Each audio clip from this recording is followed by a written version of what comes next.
true, all of us used to be one on the same vibration. The best way to explain it? We'd have to go either back in time or back to the future. To the starting point of time, 0, where all the axes meet. This is actually the death and the rebirth of consciousness.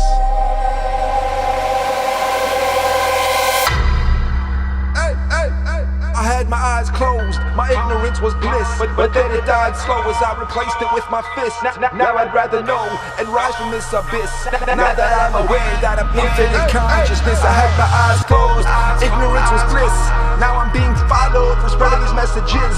The threats might be hollow, my response serious. I reject Rain Man and umbrellas still get wet. I had my eyes closed.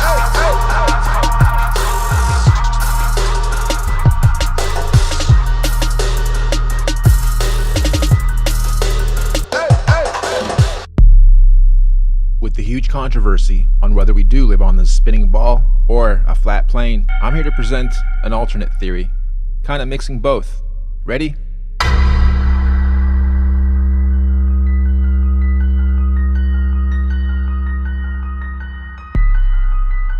At first, out of the void, the nothingness, the timeless, spaceless, and matterless abyss, chaos finally met order. It is intelligent. It is beautiful. It is everything and nothing. It is all at once. It is syncretized. I call it infinite consciousness. One day it decided to finally create a womb for itself, where it can build a home to create an experience within itself. So the Holy Trinity was designed, executed, and it's perfect. This is essentially the birth of consciousness.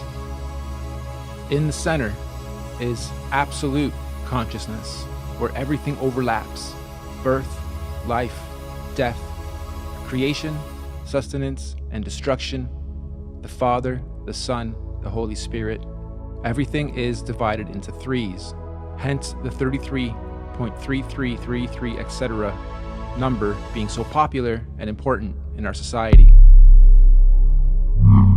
It's also worth noting, this is where I believe the first sine wave was ever created. That is the breath, the in, the out, the up, the down, the left, right, etc. This is life, consciousness, cycles, repetition, patterns. With its intelligence, the Holy Trinity creates its home, its womb, the first of 5 rings. This is the seed of life, where everything starts.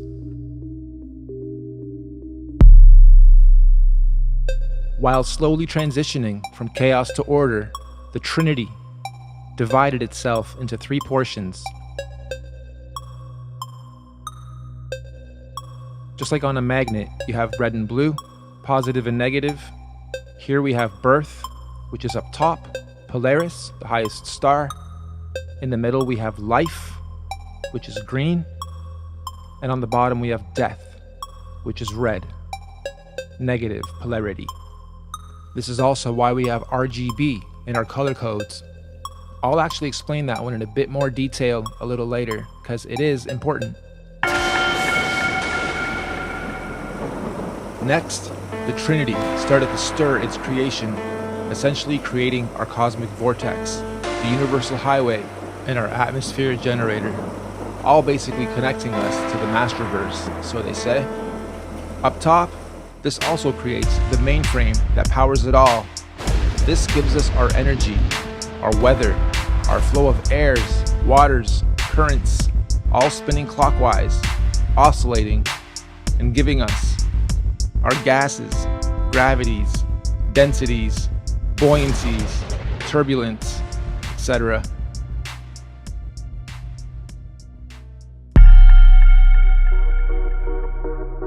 The upper part of the orb is known as the land of the gods. This is where the star of stars, the director of everything, sits. Under him, Omega, Andromeda, and the Milky Way, all giving birth to the first breath by Neptune and Uranus, giving it its first oscillation. This is what mixes everything. This is what creates our actual clockwise spin. We know it as the vortex, the cosmic vortex, or the black hole.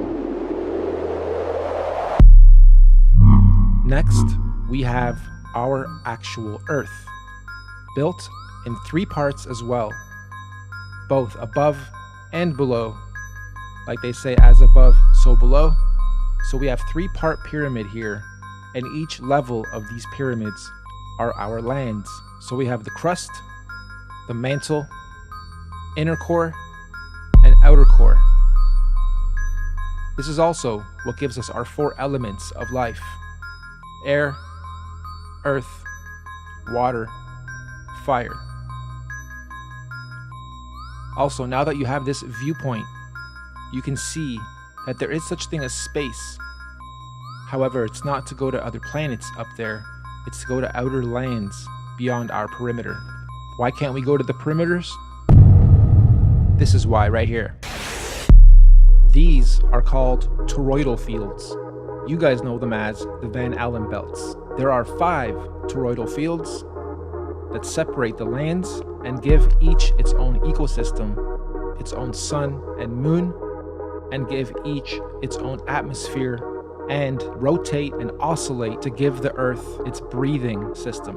Okay, this allows the whole orb to breathe in and out, and these toroidal fields protect each perimeter, or we can call them districts.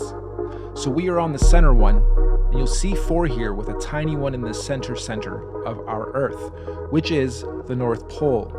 Okay, there is an actual polar field there. There is actual energy there. Compasses get pulled there. So let's take a closer look. These electromagnetic fields all oscillate at different speeds. So if we go by this theory, then the sun is traveling around us at around 1,000 miles an hour. And the other stars are also traveling in their respective speeds in their own perimeters. The second perimeter with Mars is 67,000 miles an hour, and the outer perimeter is close to 500,000 miles an hour. So all of these have their own oscillations, both the actual rings and the actual planets or sun and moons within them. Each of these lands, each of these rings has 4 atmospheres to go along with it. And that is the troposphere on the bottom part, the stratosphere just above us, the mesosphere, and then the thermosphere.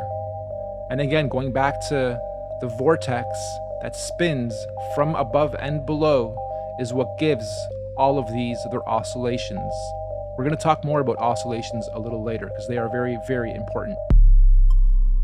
Okay, so now let's break down the planets. Each land has its own sun and moon. Mercury, which is the very center of centers of everything in the North Pole, is both a sun and moon. Okay, it is both, therefore we're not counting it here.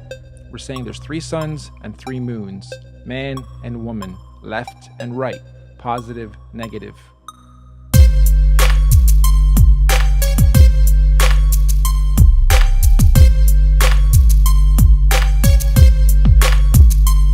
Each land has its own ecosystem.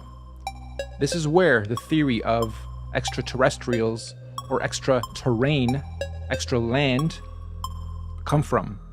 The outer ring may also be where dinosaurs, creatures, aliens, again, a different ecosystem, different light sources, colors, air, breath, everything is different.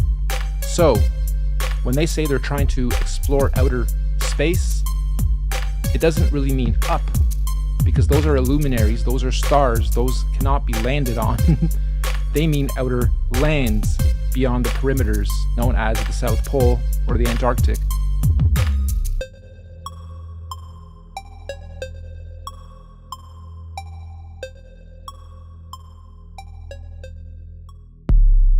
You guys have taken in a lot of data. Congrats for sticking around this long. Let's quickly recap. We have the Holy Trinity creating the womb. Then the Holy Trinity separates into positive, neutrality, and negative. Then a vortex is created. Then a rock is created for our lands. Then our toroidal fields are created to create cycles and to create breath and to create oscillations. Then suns and moons are created, and they also have their own oscillations, and they are all respective to their own lands. So let's break down oscillations some more. Here we simply see a sun and a moon going around in a circle. And here we see 3 going around in circles. Now some are oscillating faster than others, but they're all generally going in a circle.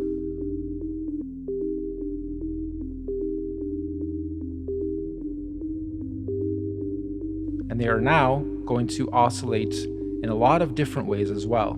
Here you see the original oscillation to the different types of patterns you can create while doing your big oscillation. So this is a double oscillation. And here you can see that all the planets are also moving up and down over their oscillations as well. So we have a big oscillation, then a pattern within that as a secondary oscillation, then we're moving up and down as a third oscillation, and they're changing patterns over time and could be adding and removing other oscillations. Who really knows? You can also create different types of oscillations based on the different wave type. We are known as a sine wave. Everything is fluid. There are also sawtooth, triangle, and square wave types. This is also used a lot in music production. We'll go into that a little bit more later too. But you can see that these patterns create beautiful shapes, and they also depict our time, our seasons, our summers, winters, when the planet's breathing, opening and closing. That gives us all of our different oscillations. These oscillations also explain the various lunar and solar eclipses.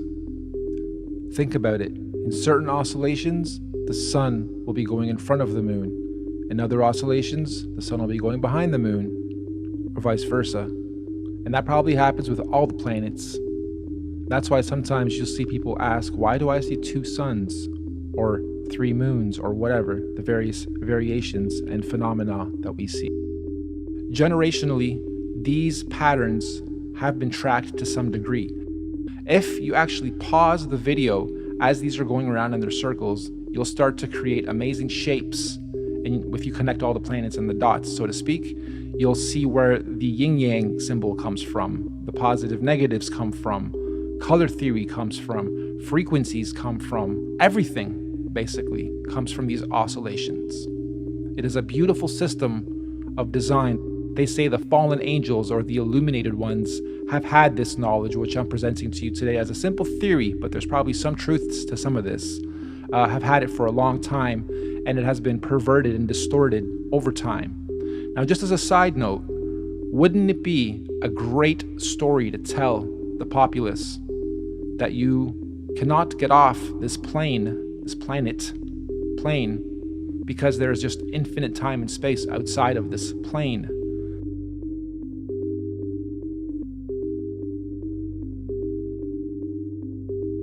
We only have access to the inner part. It is a special part of all this because it is the center, and we have access to the North Pole, which is where ascension happens. And I do think we are in a special time. It's not just, let's prove the Earth is flat. What's beyond that? So what if it is? Well, what might be outside those perimeters? Maybe there are things we need to protect ourselves from. And or maybe it is just a bunch of land we cannot get to, but every country, every government would love to chop it up, carve it up, because there's so many precious resources out there potentially. Okay, so let's look at oscillations and frequencies in music now. I've been doing music production for a very long time, on top of doing art, digital media, video. I've gone through everything to do with art at a fundamental level in various gifted schools and whatnot. My creative side is my passion, my labor of love, and I believe I've been given these beautiful talents and skills to share beautiful information like this. and potentially help you guys ascend or at least become illuminated and understand and have knowledge in a beautiful, engaging presentation. Here we have frequencies with music and layering music and giving you visuals for those frequencies. You can see that certain notes sit in the lower frequencies and certain notes sit in the higher frequencies.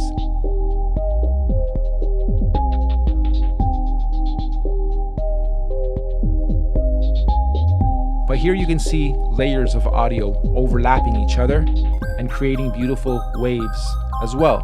And when you layer things properly, you create harmonics, natural harmonics. And that's when the oscillations become beautiful visuals as well. So everything is everything. And this is another example of that. But when it comes to music, and when it comes to artists hitting certain notes and singing certain melodies, or priests chanting, or other melodic structures or chording or layering of your voice or an instrument, again, you get beautiful harmonics. So when we play something in the higher octaves, it sounds angelic.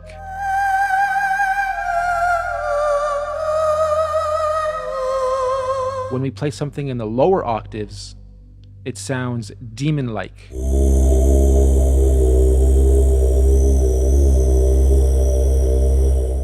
If we take this one step further and add a visual and sound effects, you can definitely see how you can make someone uncomfortable or anxious by design. Now, while watching this, think of your daily routine and how you oscillate and what you eat and what type of frequencies you take in, people you talk to, entertainment you take in, etc. You'll be surprised at how much negative energy you probably take in on a daily basis and don't even know it. We're on the fucking moon. Over. We cannot believe you are on the fucking moon. Over. You know when a musical artist is singing and they're off key, you can just tell, you can sense it. You know the harmonics are off. Or when someone's showing you a spoofy video, you can tell it's fake. Or when a journalist is spoofing a story, you can tell they're faking it. This is because the harmonics are off and your bullshit radar is basically detecting it. But when you do it through things like entertainment and movies and music and comedy, where there's a bit of truth to every joke, you play a very fine line of the types of perceptions you're presented with your whole life. So of course, me showing you this stuff's probably making you reject it instinctively, because your whole life you've been told we're living on a ball that's spinning in outer space in infinity. And in part, some of that might be true. Singularity could be the Big Bang. Our whole universe might well be flying through infinite void. But our actual land that we live on, well, I'll let you be the judge. Or you've ended up on this video because you've already discovered your own truth. So what I'm trying to say, when you do listen to frequencies, watch movies, do your day-to-day, take in 5,000 logos, 400 cents, 300 people's eye contact, and energies overlapping yours, think about what your purpose in this life is. Because my goal is to help you guys ascend to a higher state of consciousness, become illuminated, and you too are nothing but a big oscillation machine. When you breathe in and out, that's oscillating. When you walk, your whole body is oscillating. When you sleep, you're going through a cycle. Everything about us is oscillating, and you should be oscillating to your full potential in this beautiful universe.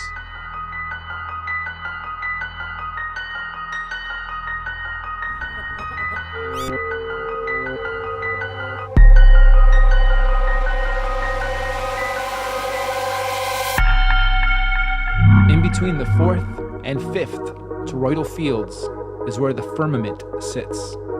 This is where all the stars are attached and fixated as they do their oscillation as well. This firmament is what prevents us from going up.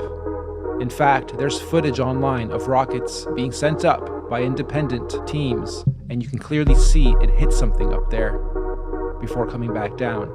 Now, if you look up Operation Fishbowl and Operation High Jump, you'll come across some interesting information regarding the efforts that the governments have put in to try to get through the firmament.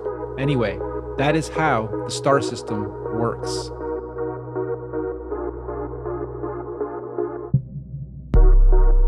Now, the top two planets, Neptune and Uranus, are, I believe, also just above the firmament. They are what give the initial spin to the vortex. These two are also known as exoplanets, and that is because they are on the exterior of the toroidal fields and outside of the three suns and moons system. And again, this is what gives all the differentiation to all the oscillations of everything else under it. So we've covered a lot of the top half because that is our home, and we don't really know what's on the bottom. But based on the same research sources, the bottom is very much like the top, except with water. There are also 3 levels below us that mimic what we have above, and then there's also a firmament on the very bottom, just above Pluto. Again, instead of air, it's water, and it's known as the Great Deep. The 5 toroidal fields operate down here to cycle the water in its respective cycles as well. And frankly, who knows what kind of life forms may be down there, or what may be down there. But this is known in our literature as hell. Interesting, huh? So, how does religion tie into all this?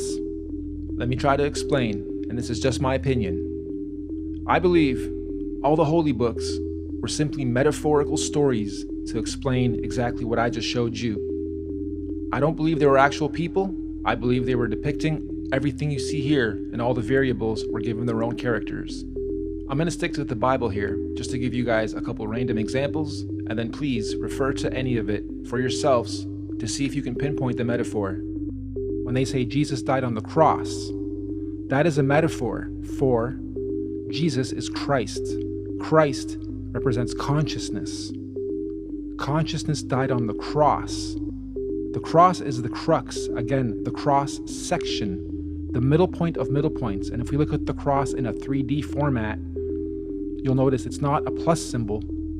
The center horizontal piece is moved up because on the universe, we are not in the center of centers, we are up a little bit on that third plane, right? So when consciousness died at the cross section of our universe, that is the North Pole.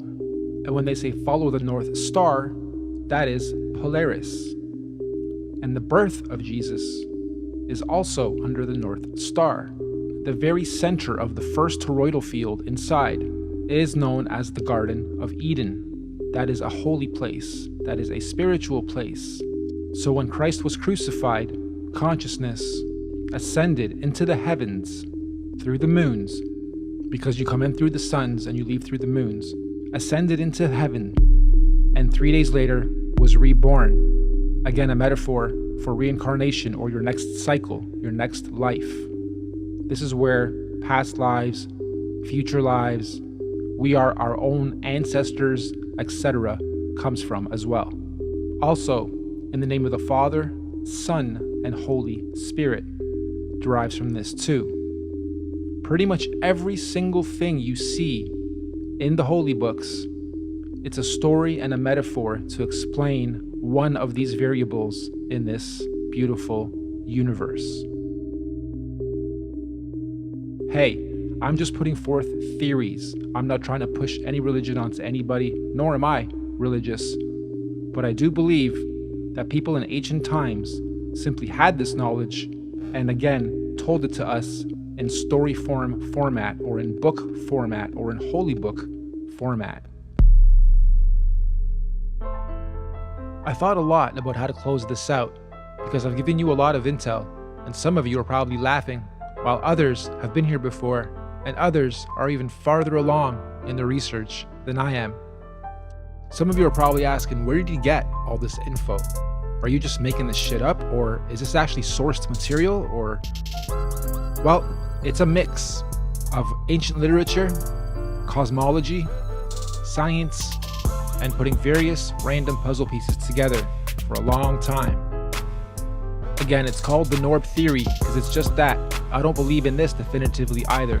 I just think it's a lot more plausible than what we're currently told. And as I close this out, I'm going to show you guys some screen caps of others that have taken this theory before me in their own ways and presented it.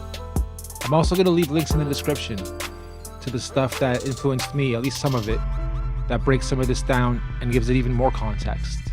So, does it really matter if the earth is flat or not? Not really. At least not for those that already don't believe a lot of what we're told and taught. And there's a lot of us, and more, awakening every day. But I guess some of the fears would be that the religions would quickly claim they had the right story. There is a creator, something designed this thing, be it a simulation of a simulation, or a great designer, a god, a greater being. And not to mention, they'd have to finally fess up that they've been lying this whole time and give us full disclosure, which may well happen. It's actually an exciting time as more people wake up. There's a lot to explore, there's a lot to learn, and it's amazing to finally realize we don't know that much about ourselves or where we live, at least not most of us. I always thought there must be some order, it's not just all chaos and random, and this was my final missing link to that thinking. There very well may be other life forms out there, aliens or whatever, but they're depicted very negatively, low frequencies, ugly creatures. They may be way ahead of us and looking at us as the aliens or the pests, the destructive species that can't even get into their own harmony. Keep them away from us, could be what they're saying. Never really know. So what's after this? Well, they say if you lived out your karma properly, you ascend.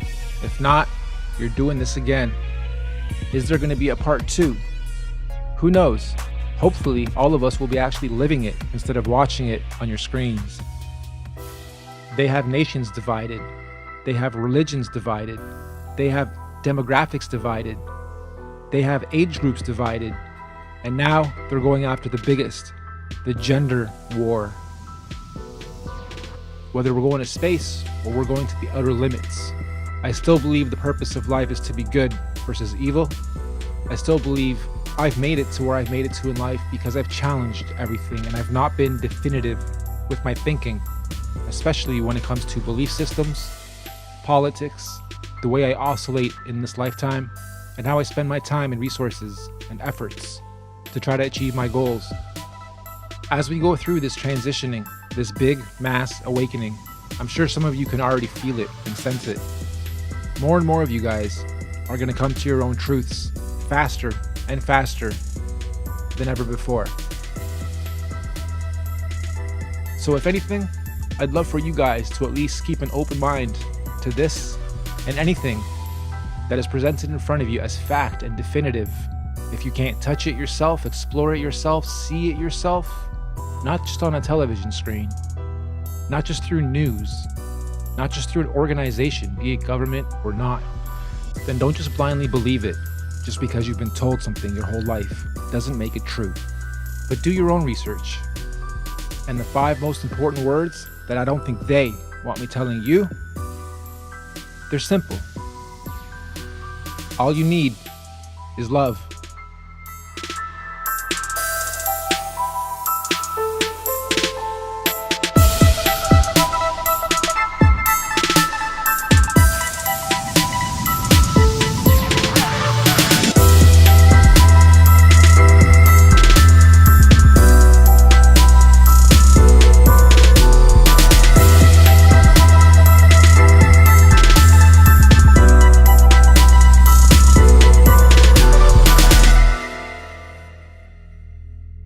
So the sun is Sunday, moon is Monday, Mars is Tuesday, Mercury, the center, is Wednesday, Jupiter is Thursday, Venus is Friday, Saturn is Saturday. We have a pretty interesting shape here. I decided to keep going and connecting the rest of the planets as they are all aligned. I started noticing really cool patterns of perspective and all kinds of shapes, stars, triangles, rectangles, and pretty evenly split pieces, although the image itself is on a bit of a perspective angled downwards and a little to the right. So this won't come up perfectly, and I'm simply in Photoshop using the shift command with the pencil tool to connect one point to the next, so it's all kind of rough. It's not perfect. However, you still get the idea. I decided to keep going and connect the upper parts as well, starting with Polaris, Singularity, and I got even more perspective. Now I'm starting to see pyramids, 3 dimensions.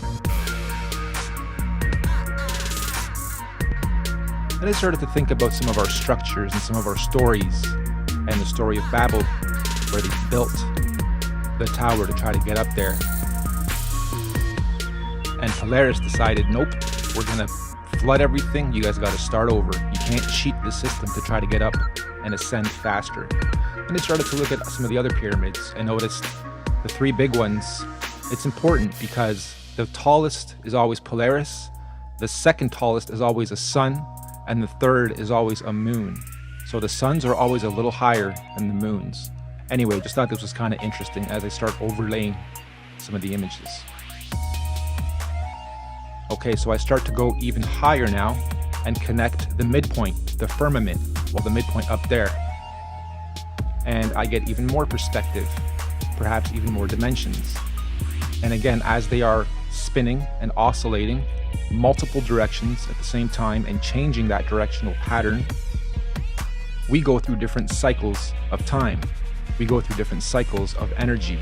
We go through different cycles of consciousness.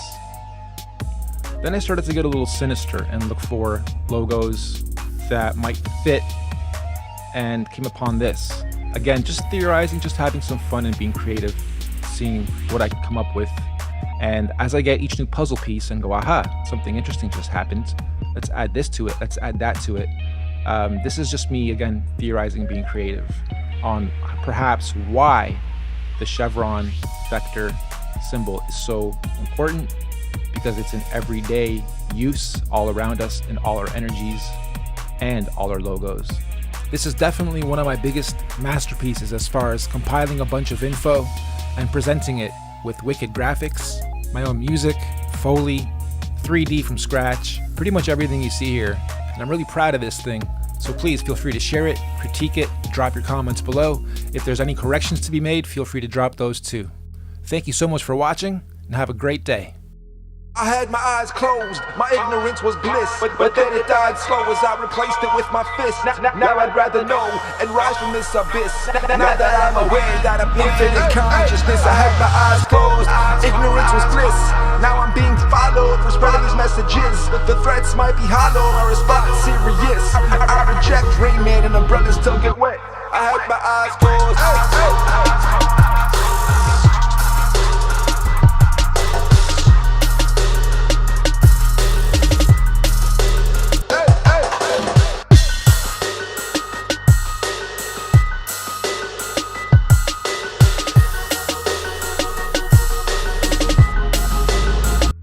I had my eyes closed.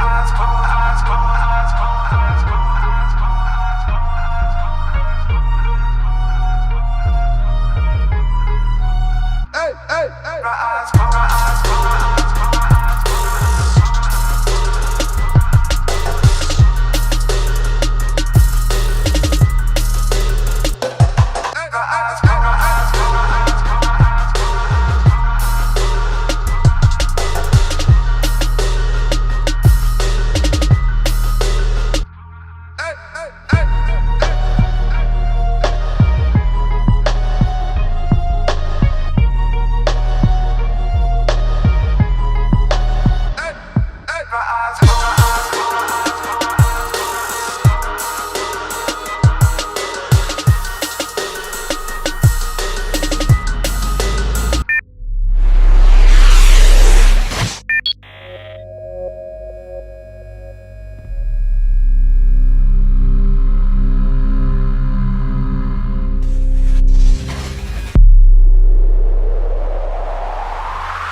First and foremost, a huge thank you to everybody, the universe. I had no idea what kind of reception this would get. I didn't know it would cause such a fuss and go a little viral and get the attention it did, so thank you to everyone. I'm doing this video in 2 parts. First, a chapter on perception and perspective, just things I noticed as I was developing the project. And second, all the renders that I did, plus new ones, I'm posting, and I'm allowing you guys under a Creative Commons license to reuse them to create your future content if you'd like. I'm noticing people mirror the video and re-upload it and not monetize it. I really appreciate that, and even linking back to me, really appreciate that. Feel free to keep doing it. So on top of that, I'm releasing these renders and looping them twice so you guys can find loop points of your own and loop them more if you want, or just use them as they are and create more content from them and even monetize that content. Just again, feel free to link back to me as the source, and I'm doing this as a gift to the community to take these renders and republish them and help get the message out. It seems really cool that there's been like a barrier of light surrounding this topic lately, and anyone that comes out with information or presentations, I won't lie, I was expecting an 80% hate, 20% love response, because it's such an abstract theory for most, especially new people to this that have knee-jerk reactions and insults and ad hominem, which is cool. I embrace it all. But it's actually the other way around. It's 80% love, 20% hate. And a lot of, interesting, I'll ponder this, or a lot of, I'm on the fence now. You almost got me convinced. Not yet, but almost. A lot of people are having their mind blown by this video in a lot of ways because it ties so much together. So again, a huge shout out, and in this video I'm just going to be relaxed, be myself, and walk you guys through some cool things I noticed about my own project as I was developing it, and thought, I'm going to visualize this and explain it in a little more detail in future videos. So this is that next video. So again, thank you so much for the responses. Another cool thing I noticed is people from pretty much every walk of life and every religion are coming to this and saying, hey, you know what? My holy book says such and such, which overlaps with your theory. And my holy book says this and that, which overlaps with your theory. And it's actually bringing people together instead of dividing people further and causing a bunch of religious, political arguments. It's actually making people come together and have an open-ended conversation. Of course you should be critical of this. Of course you should question it and your own reality, and maybe throw an insult just to validate your own current beliefs. I get it. But do approach this topic openly. And again, don't be definitive in this or your own belief. Just be open-minded, because you're a human, you're a sponge, you're influenced easily. And like they say, it's really easy to fool someone. It's really hard to convince someone that they've been fooled. Okay, let's go. I decided to do this because, as funny as it is for people that are new to the flat plane versus planet concept, when you discover this knowledge and you go deeper and deeper into the knowledge base, then you go back to looking at how our solar system is explained to us. I'm trying to do that here, and it's almost like forcing yourself to believe in Santa Claus again. There's no going back, but for sake of argument and for my own humor and yours, I'd like to rebuild and remodel this the way we're presented, our reality, and then put them side by side to what the flat plane and the Norb theory, the orb theory is. Both are incredible. And I'll actually start with the moon. The moon never shows us its backside. It only rotates this way. Never shows us the backside of it. Never rotates this way. It only shows us that top. Okay, I'm cutting this into the video after I've already edited it, so pardon the background being different, but I had to pause on the moon portion and go back to it, because the theory is that the reason we don't see the back of the moon and it never shows its backside is because there is no backside, and apparently it's actually flat. And really, we wouldn't know, and you'll understand why a little bit later in this video when I go over perception and perspective. But for all we know, that is what's happening, and it only rotates this way, right? Then if you take that theory and you think of the rest of the planets, maybe they're all like that, just disks faced towards us, never spinning in any direction but that. These other planets, if you look at actual footage from telescopes and crazy zooms, you never really see a full picture. They always look watery. They always look like just lights, illuminating lights, flashing, blinking, twinkling. So, food for thought. Okay, let's go back. Now I'm also going to make it rotate around the Earth.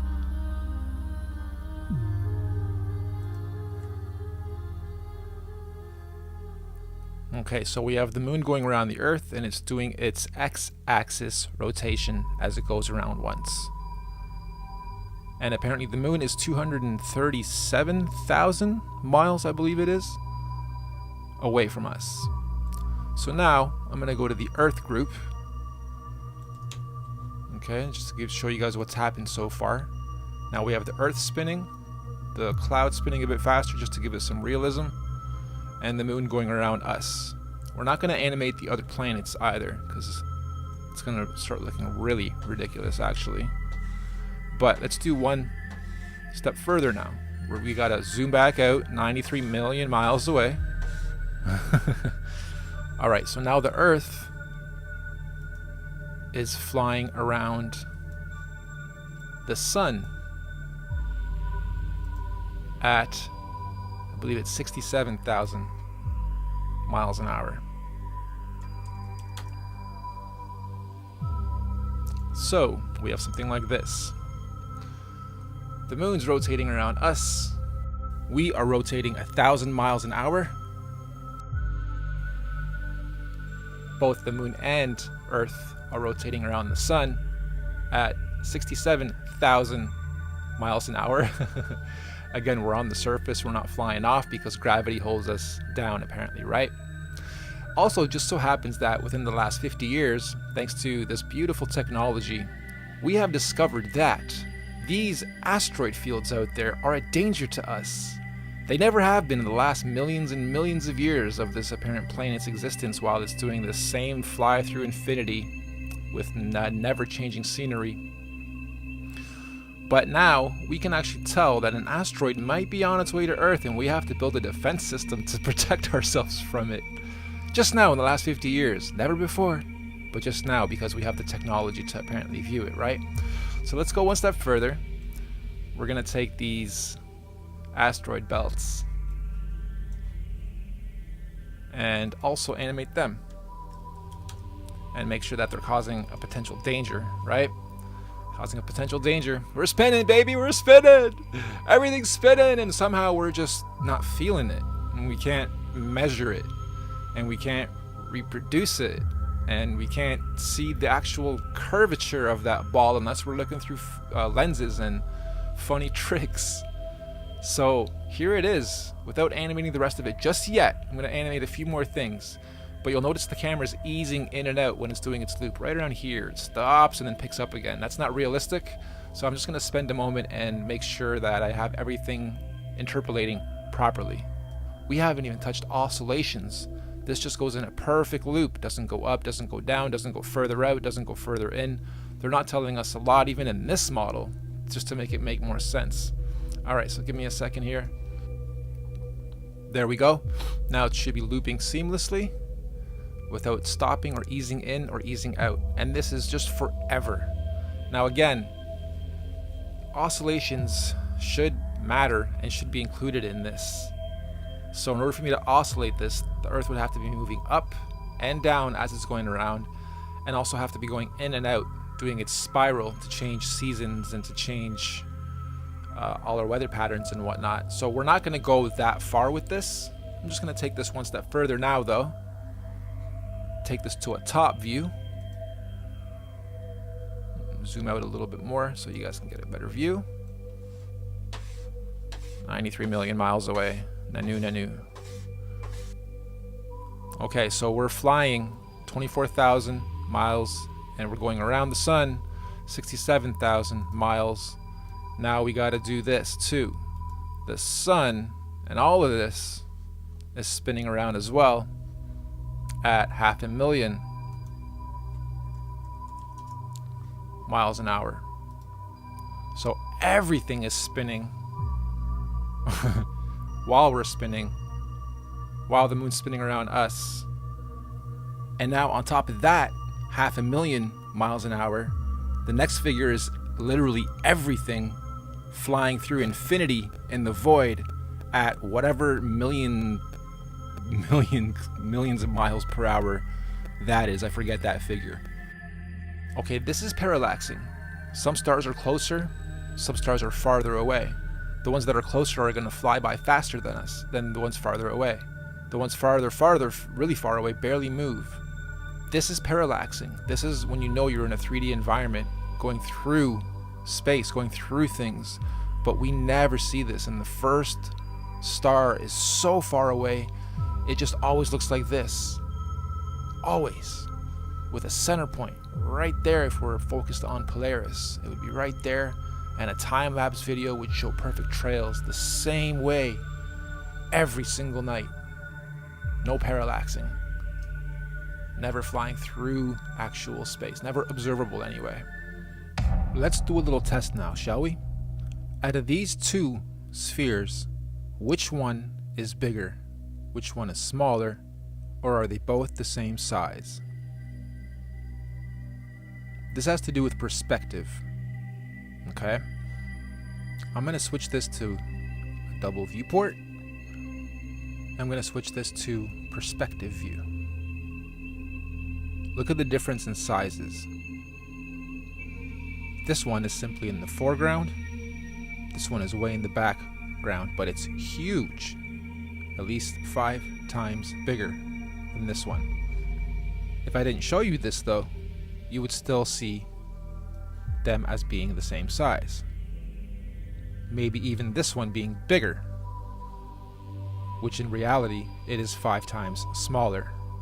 Alright, let's play again. This time there's 3. Which one of these is smallest to biggest? Or are they all the same size?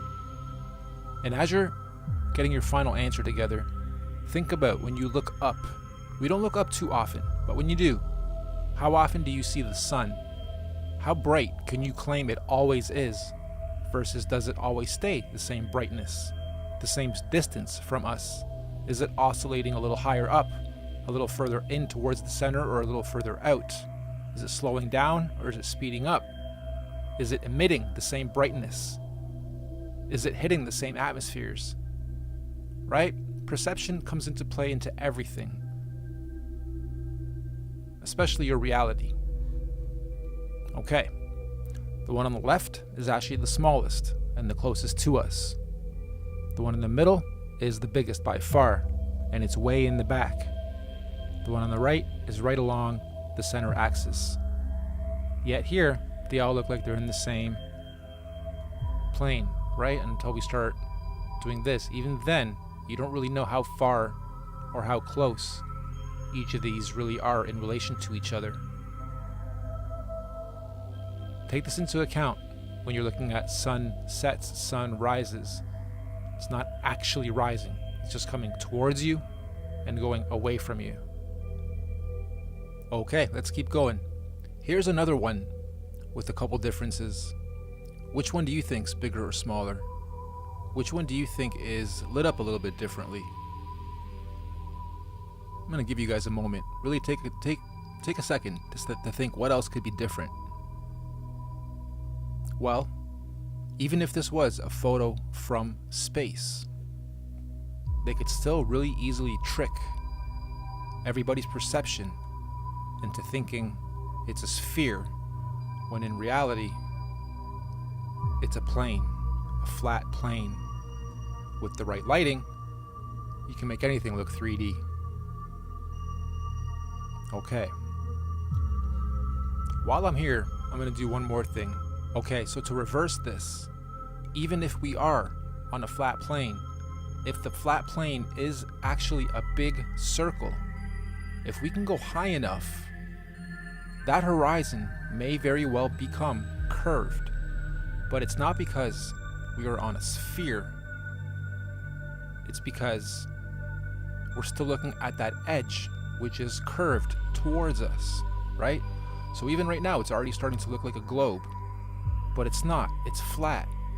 We're just looking at the very edge, which is circling around us. Let me zoom out a little bit. Okay. Horizon. We get up to maybe here. With all the technology we have, maybe we see a bit of curvature, but it doesn't mean it's because we're seeing this. It just means we're seeing the edge, which is rounded. I also think if the other model with the orb is true, if they do have technology to go up high enough, they'll see over this edge and potentially see and expose us to the outer lands that are out there. So what better way to hide it than to wrap it all up into a nice little ball? And I'm sorry guys, I'm gonna take your little ball away today.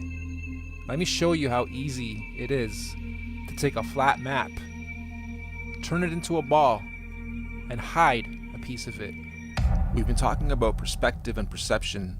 We're gonna switch over to this for a second, map making. Sooner or later you guys are gonna come across the map makers in your journey.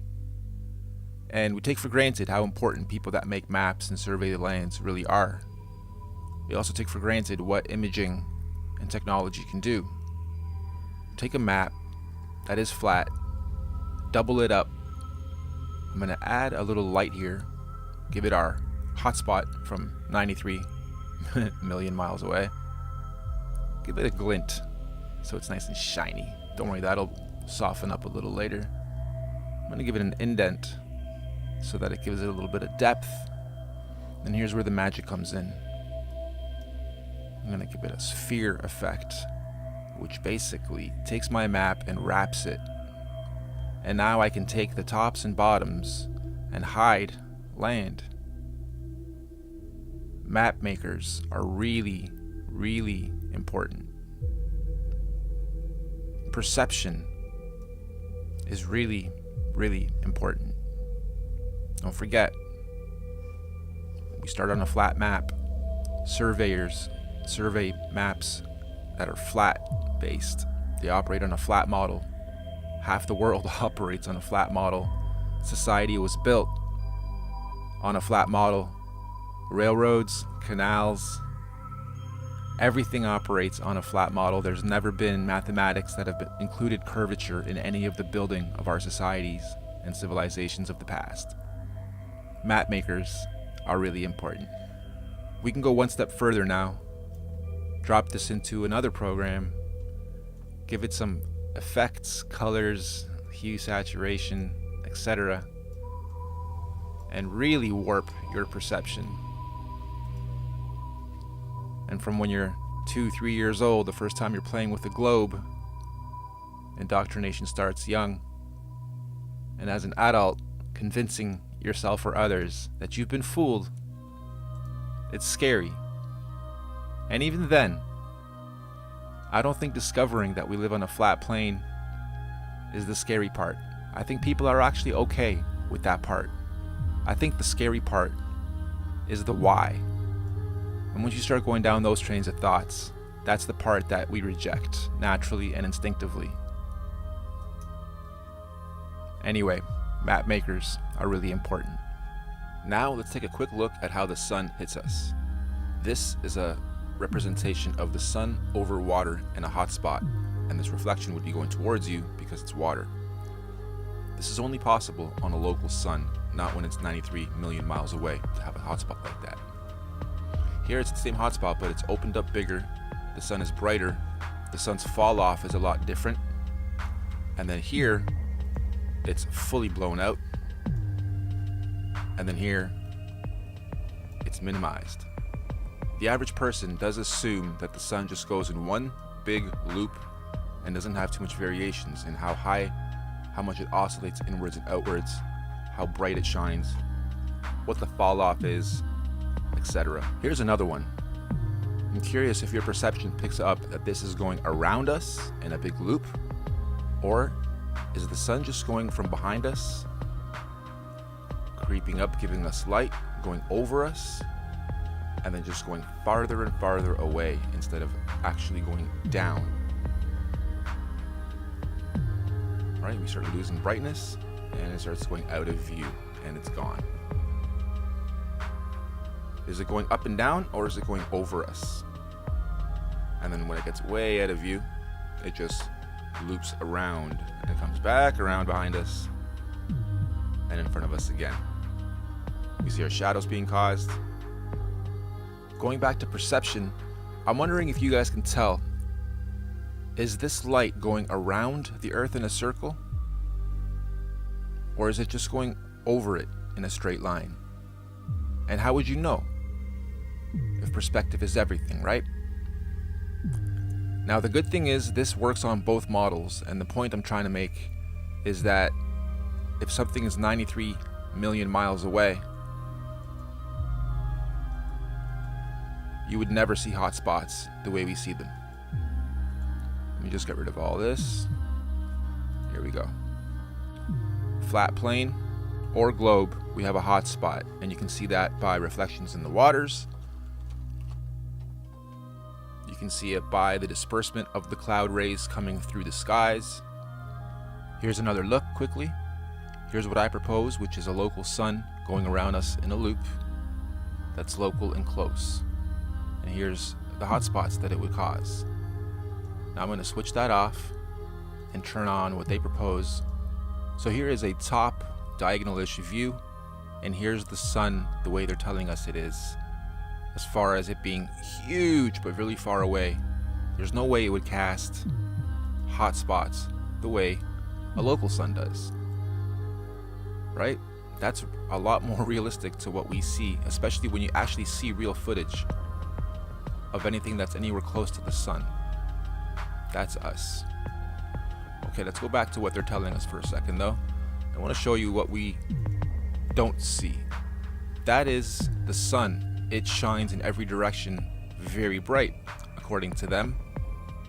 What we don't see it do is hit us with the beams being spread into an actual spotlight from 93 million miles away. We don't see it doing that.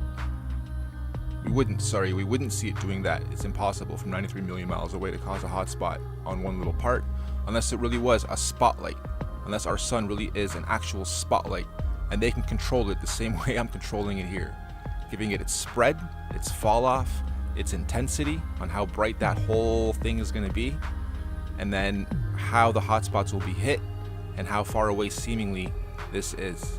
So to wrap up this point, I'm basically saying the average person doesn't understand 3D programs and perspectives the way 3D artists or artists in general do, because we get taught perspective as one of the first steps in art.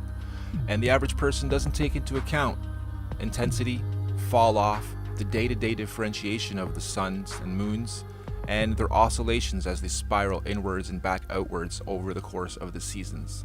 So perspective really is everything.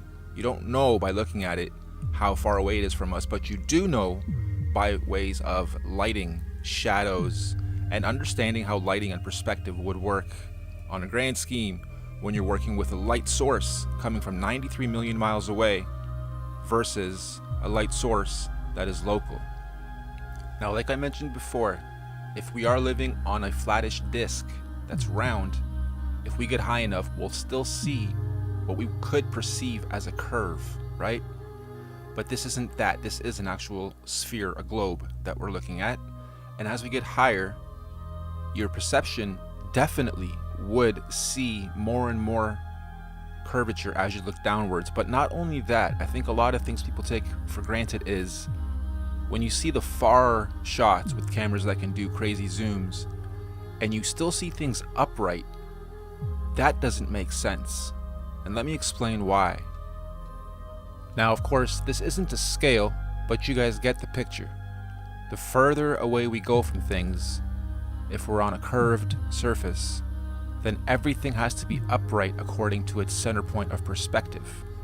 So going outwards, and going outwards, and going outwards, and going outwards, the cameras we have these days would pick this up. Let me go from this way, so the lighting's better. Okay, I didn't actually even do this properly because these should be curved that way a bit too. If we are really sitting on this perspective, then they'd all be kind of like that as well. But okay, let's just skip that for a second.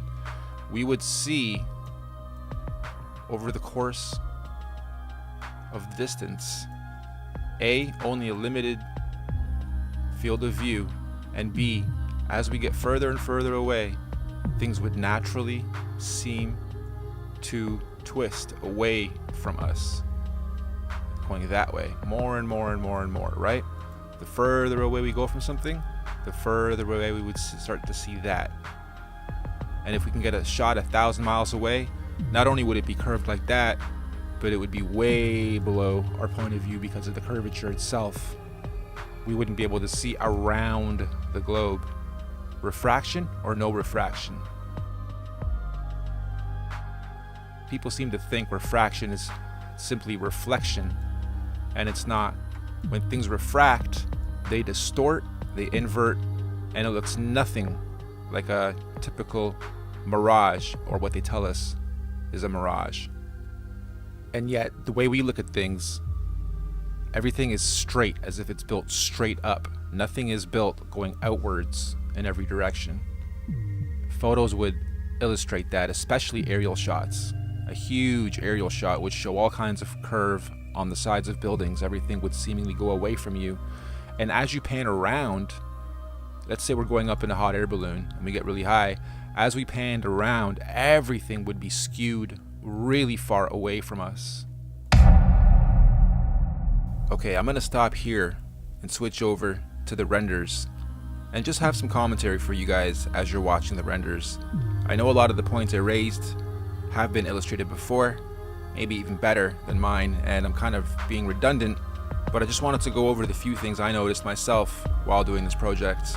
So here we go. Here's both the previous and the newer renders, looping 2 to 3 times each, and I'm just gonna let some background music play and just talk openly with you guys as you're watching these. So I'm gonna read something from an artist that does similar work as far as visuals go. And over the years, I've heard a lot of people call me a lot of things. And at certain points in time, I disregarded it. At certain points in time, it scared me. At certain points in time, I totally didn't believe it. And as I get older, I feel more and more connected to these statements. And the statements include things like, oh, you're super talented in a lot of different areas. You're gonna do great things in life. Or things like, I think you're an indigo kid, or a star child, or you're multi-talented. Don't waste those talents. Make sure you do good things with those talents. Later in life, those talents are gonna mean a lot, etc. And I also got warned a lot in life. Be careful where you end up with your talents. Don't go into the system with your talents. Don't let the machine get a hold of your talents. Make sure you use the talents for yourself. So for a long time, I was like, screw these talents, man. They're not doing nothing for me. And it's just scaring me when I hear stuff like this. And I was a starving artist for a very long time. But sure, there are times that I get inspired, influenced, and just execute art, both visual, audio, multimedia, where afterwards I myself look at it and go, wow, did I really just create this? Where the heck did this come from? Because it's not a external influence or execution, it comes from within. I don't know if channeling is the right terminology. Maybe, as Martin Kenny put it when we had our conversation, I'm re-remembering, or suppressed knowledge within, consciousness within, being activated as we go through our awakening. So do I believe in that kind of stuff? It's hard not to, but to be definitive about it and quantify it, it's hard to.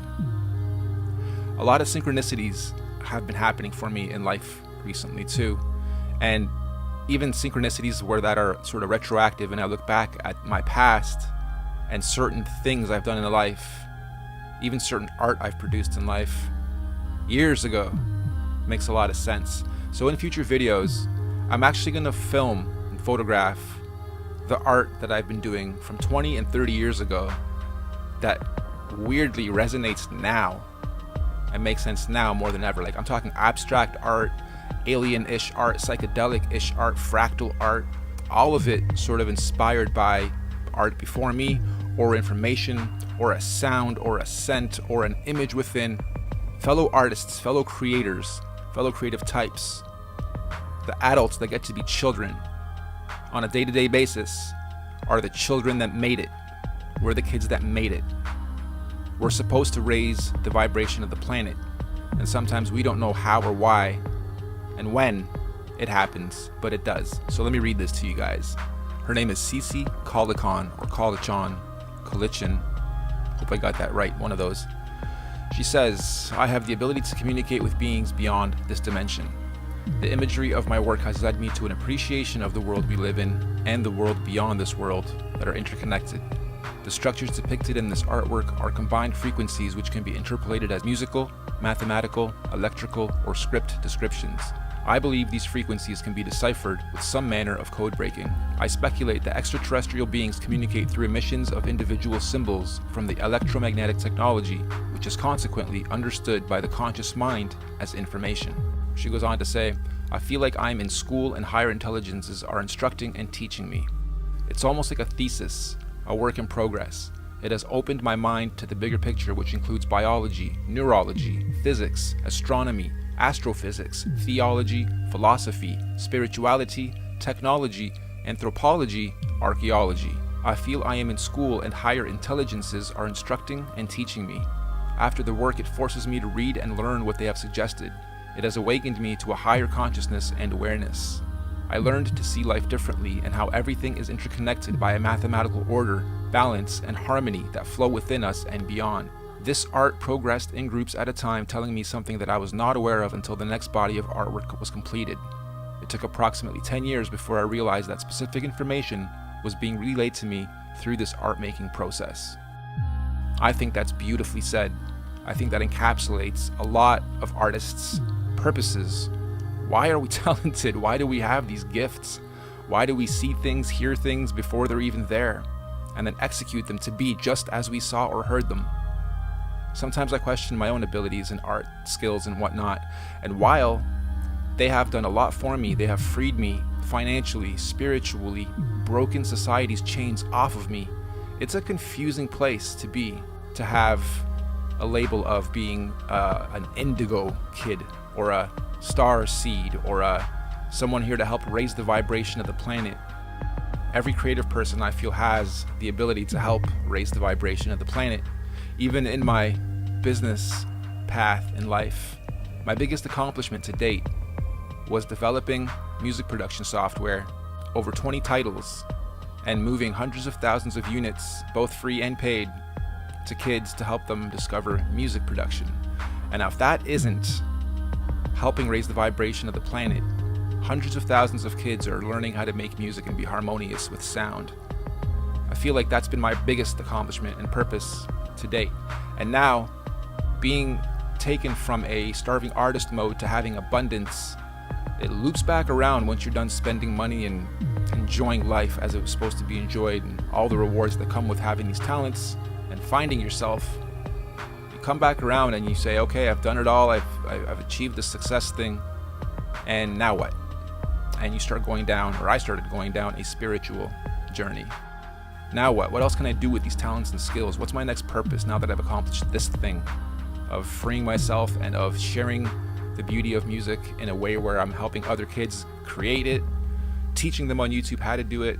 What else can I do for both myself and for this world? What good can I use these talents for? And in an abstract way, yeah, it's this.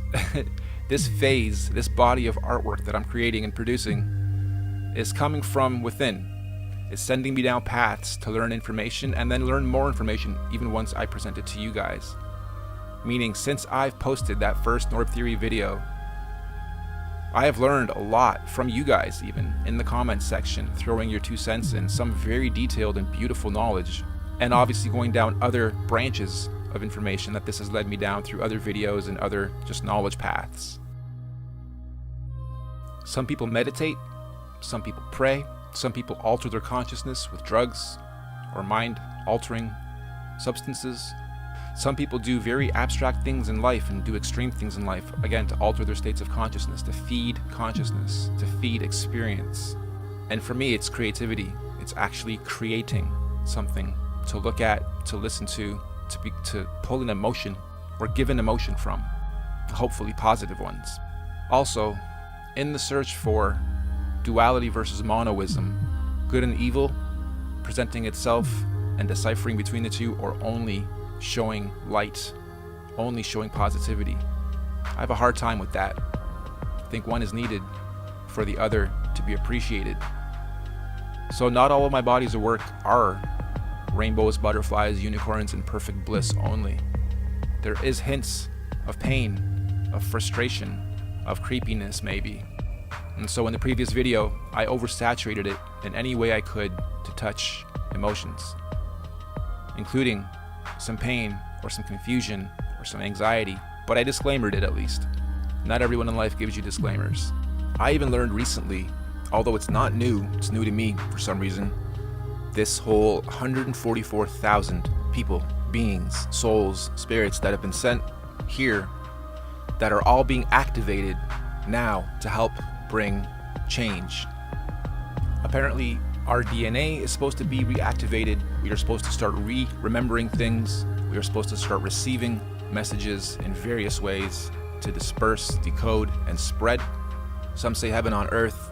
Some say we're moving out of our iron age of blindness and darkness.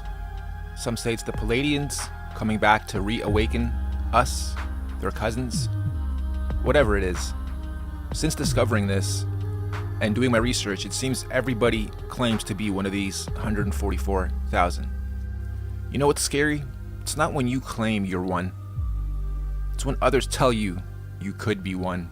You're an indigo. You're way too talented for this planet. You're way ahead of your times. It's when you realize your whole life you've had all these extra skills and talents and things from within, and you don't know what the heck you're supposed to do with them. So you draw, you paint, you sculpt, you rap, you create stuff, you look for reactions, you look for paths. And then something like this shows itself, and I start thinking of all the times I ever heard you're special, or you're gonna do great things, or you have these talents for a specific purpose. You'll see. It'll make sense someday. Makes the hairs on my arm stand up.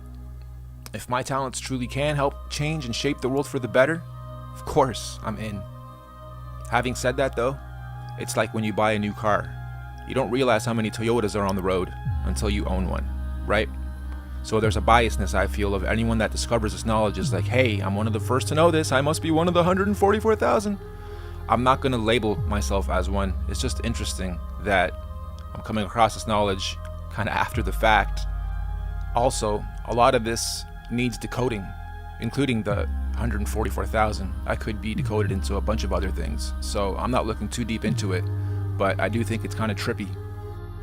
And I am aware people are going to take this as an opportunity to monetize, to misguide, to fill in blanks with conjecture and speculation without disclaiming it is such. So you yourselves be careful when someone's claiming they're one of the 144,000 here to help you, especially if there's a buy now button, a subscription base, or ads all over the content and money is the agenda. You'll notice none of this stuff that I'm presenting is being monetized, and it's by design.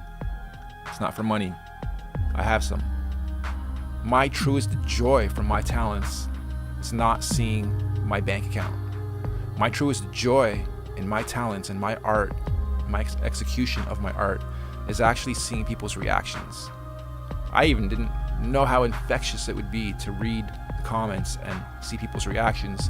And then I gotta like pinch myself and remind myself, hey, you're an artist. You just produced some art and people are enjoying it and reacting to it. That's what every artist does. We enjoy the reaction. That's why we did it. We did it to inform, educate, make you laugh, entertain you, give you knowledge, and hopefully get a good reaction out of you. Or whatever reaction we're hoping to get out of you. Not everyone wants good reactions. Not every artist is pure or comes from a good place or wants to show you. Again, monoism versus duality. Some people stick to negative frequencies only by design, thinking that is their path to get to their enlightenment. So once again, thank you everybody very much for your interest. I'm flabbergasted to see that my subscribers kind of doubled. Never really was big on trying to get a big following on YouTube and do quantity of content all the time. But I think this is inspiring enough for me to continue down this path. So if you like this, please click the bell, subscribe, drop a comment, drop some love, some hate, interact with me. Let me know if this is a path you guys want more exploration on and more art being produced from. I think it's beautiful that a lot of people resonate with this on a subconscious or a higher state of consciousness level. So thank you for that. This isn't so fuck the Globers and there's some more proof for you guys, haha. This is just self-discovery being documented, art creating itself through vibrations and frequencies and oscillations. And I have been talking to Martin Kenny. Shout out to you, Martin. 2 conversations now that have both been very lengthy and beautiful and blissful. And we may well be doing some things in the future for you guys as a team. so look out for any clues of that happening. I don't want to give his next moves away, but he's got some great things coming up as well, as far as dropping new knowledge. As I close this out, again, a very big thank you for listening. I know I talked a lot about myself in this video, just to give you guys a bit of insight on who I am, and if you do watch future videos, you feel a bit of oneness with me. But this isn't about me, really. This is about you. This isn't for everyone. This message, these visuals, and I'm aware of that now, it's not for everyone. But if you're on this video, I do want to say to you, you're loved, you're special, you don't have fear, you do have intent, you do have purpose. And maybe for now it's just understanding and exploration and critical thinking and deprogramming. I love you. You love you. This universe loves you. And if you haven't yet, you're going to start today to live with intent. And if you don't know what your intent is just yet, you're going to start to find out as of today.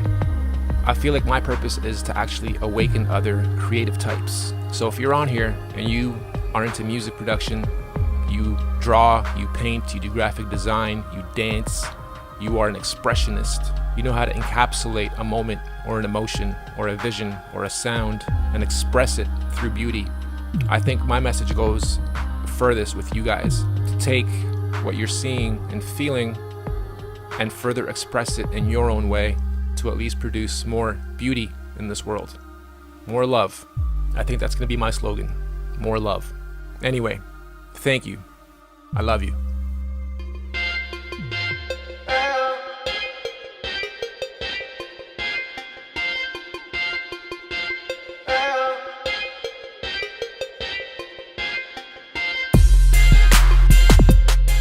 You always thought we were fake. Just a cartoon. Just a made-up story. The truth is, you are nothing but slaves to your masters. And your masters are nothing but slaves to us in the second realm.